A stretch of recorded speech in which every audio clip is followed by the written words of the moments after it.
Notre univers est rempli d'énergie et de vibrations. L'univers est une musique céleste.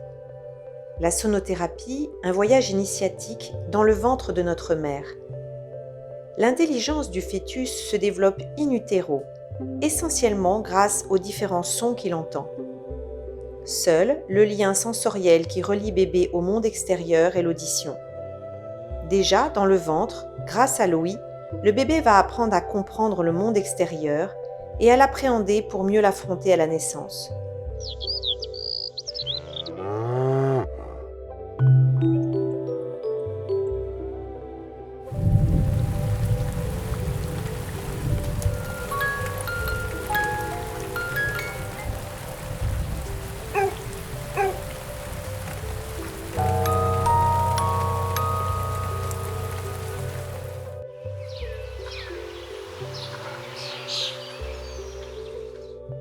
Il est en mesure de percevoir les vibrations des sons grâce aux os de son petit crâne ainsi qu'au bassin maternel qui agissent comme de véritables caisses de résonance. Ces vibrations des sons apparaissent dès la 7e semaine de vie utérine et offrent au bébé ses premières vraies sensations, source de véritables émotions intenses. Elles ressemblent à des vagues ou à des ondulations qui viennent le caresser. Dès 5 à 6 mois de grossesse, le fœtus entend certains sons de l'extérieur, comme les voix proches, notamment celles de sa maman, la musique, notamment les basses, ou encore les bruits de moteur, aspirateur, sèche-cheveux, voiture, moto. La vie de l'enfant est ainsi rythmée par le tempo des battements du cœur de sa mère, comme un tambour, ses gargouillis intestinaux, comme des ruisseaux. La musique va stimuler sa curiosité et développer en lui un effet de relaxation et d'harmonie qui va l'apaiser, effet qui durera même après la naissance. Les sons vont lui permettre de faire le lien entre la vie intra-utérine et la vie extra-utérine. Une fois que l'enfant est né, il va reconnaître les bruits qu'il a entendus dans le ventre. La sonothérapie, moyen d'auto-guérison et de déverrouillage de nos blocages. La musique a toujours été liée à la spiritualité et à la méditation. La racine du mot yoga vient du sanskrit yuji, qui signifie union entre corps et esprit, entre le soi et le fameux grand tout. Historiquement, de nombreuses civilisations se sont prémunies d'instruments à des fins thérapeutiques, comme les gongs ou les bols tibétains. La musique est ainsi un véhicule puissant pour ouvrir la conscience, sans avoir besoin de passer par des mots ou des pratiques qui pourraient paraître compliquées ou élitistes. Les bains sonores permettent d'ouvrir les portes de la philosophie du yoga à des personnes qui n'auraient peut-être jamais pensé s'y initier.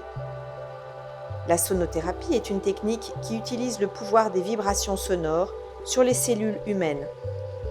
Nous sommes tous des êtres résonnants, tout comme les animaux, les plantes, les molécules, les cristaux. Tout émet une fréquence particulière dans l'univers et l'être humain est constitué de différents corps énergétiques. En général, un bain sonore est une expérience méditative où les personnes présentes sont baignées dans des ondes sonores. Ces ondes sont produites par diverses sources, notamment des instruments de guérison tels que les gongs, les bols chantants, les percussions, les carillons, les hochets, les diapasons et même la voix humaine avec des mantras. L'oreille recueille les vibrations de l'air, les transforme en impulsions électriques au moyen des cellules nerveuses, impulsion qui est perçue et interprétée en son par le cerveau. Le son est donc essentiellement une perception. Si l'attention se dirige vers cette perception, la perception arrive à la conscience. Un son est un phénomène psychique lié à la conscience des êtres vivants. Il n'a ni forme ni poids.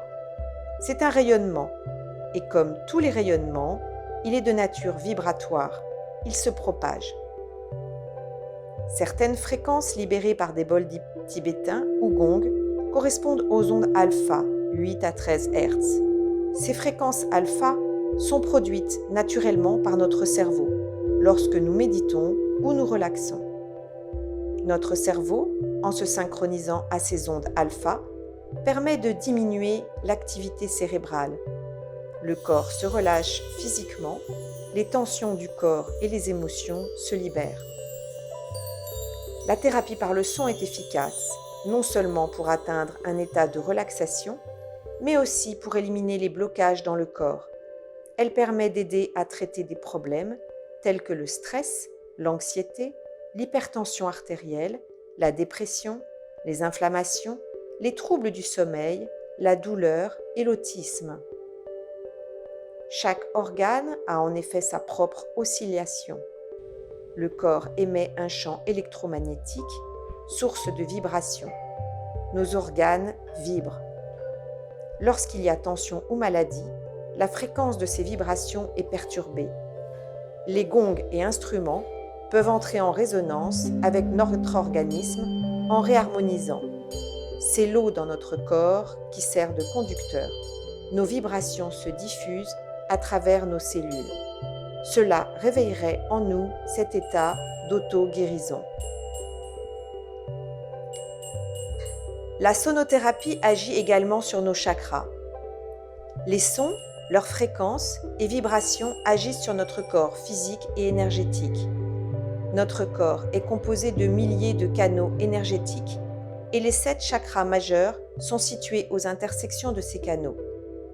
Ils sont placés le long de notre colonne vertébrale avec 5 chakras et le long de notre tête avec 2 chakras. Chaque chakra correspond ainsi à un champ de notre être. Plus l'énergie y circule librement, plus on se sent en forme, équilibré, joyeux. Alors que notre cerveau se développe et vibre à une fréquence particulière, nous faisons l'expérience d'un niveau de conscience spécifique. Le cerveau animal vibre à une fréquence différente de celle des humains, et donc leur perception est différente. Parce que nous sommes conscients de nous-mêmes, nous pouvons changer la structure et la physiologie de notre cerveau et devenir conscients de ces expériences qui ne sont pas disponibles pour d'autres êtres vivants. C'est essentiellement l'évolution du cerveau et du corps qui vibrent à différentes fréquences, à différents stades d'évolution. La Kundalini symbolise l'énergie dormante dans le corps à la base de la colonne vertébrale. Le mot chakra signifie roue ou vortex. Les chakras ne sont pas des entités physiques, mais sont les expériences du flux de l'énergie Kundalini à travers différentes régions du cerveau et du corps. Les chakras sont les fenêtres par lesquelles le microcosme du corps et de l'esprit se connecte au macrocosme ou à l'univers. Dans le complexe corps-esprit, chaque chakra est connecté à une partie du cerveau, tout comme un interrupteur électrique est connecté à un luminaire. Le chakra allumé correspond à une partie du cerveau qui est à son tour allumée. En substance, l'ouverture des chakras signifie l'ouverture du cerveau. Lorsque tout le cerveau est activé et fonctionne, une union de l'esprit et du corps se produit. Et si elle se prolonge, elle conduit à la connexion intime entre le corps et l'esprit ou le microcosme au macrocosme. L'ouverture des chakras permet de briser l'emprise des modèles automatiques d'émotions et de pensées dans le corps et le cerveau. L'énergie diffusée à travers le corps et le cerveau lave la vieille accumulation de souvenirs, nettoie le corps et le cerveau et les guérit. Cette ouverture des chakras permet de vivre la pleine floraison de l'intelligence innée avec laquelle chaque personne est née. L'esprit et le corps fonctionnent alors à leur niveau optimal et s'intègrent les uns aux autres pour former une totalité harmonieuse. La personne devient alors un individu pleinement fonctionnel. Il peut faire l'expérience de la conscience universelle et s'y fondre. Le bain sonore aide à cette ouverture et à cette harmonisation des chakras. Imaginez jeter un caillou dans un ruisseau. Cette interruption du cours de l'eau permet de dissoudre les schémas de disharmonie et de stress avec de petites spirales de vibrations et de sons dans tout le corps. Le son est ainsi le catalyseur universel pour créer et soutenir toute vie.